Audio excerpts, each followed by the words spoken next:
Санамж жижигхэн хүрээнд Монгол Улсын эрчим хүчний салбарын аюулгүй доктортой хөгжлийг хангах, цаашид их усүрийг нэмэгдүүлэх, төрөлжүүлэн зай хуримтлалын систем, цахилгаан дамжуулах болон түгээх сүлжээний шинжчлэл зэрэг үр ашиг бүхий санхүүжилтийн схемийг боловсруулах чиглэлд хамтран ажиллаж байна.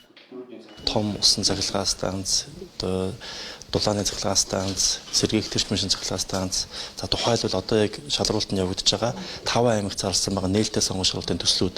За мөн 330 сумдар хэрэгжих тархамл их усүрийн шийдлүүд энэ бүгд дээр санхүүжилтийн загварыг нь схемийг нь хамгийн үр ашигтайгаар яаж хийх вэ гэдгээр хамтран ажиллана.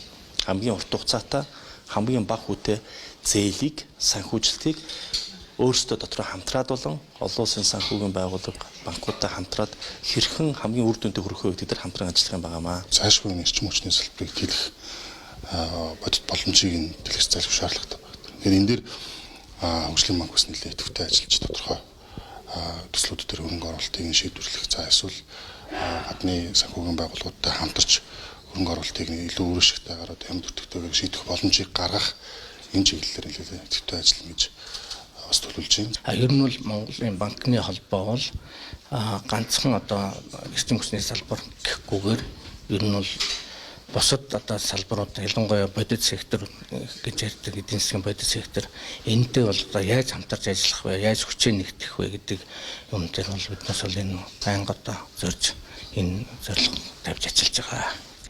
Хамтын ажиллагааны үр дүнд эрчим хүчний салбарын аюулгүй найдвартай ажиллах боломж нөхцөлийг бүрдүүлэх төсөл, хөтөлбөрүүдийн санхүүжилтийн боломж нэмэгдэж, хөрөнгө оруулалт татах нөхцөл сайжирч, хараат байдлыг бууруулах замаар эдийн засгийн доктортой өсөлтийг дэмжихэд хувь нэмэр оруулах юм байна.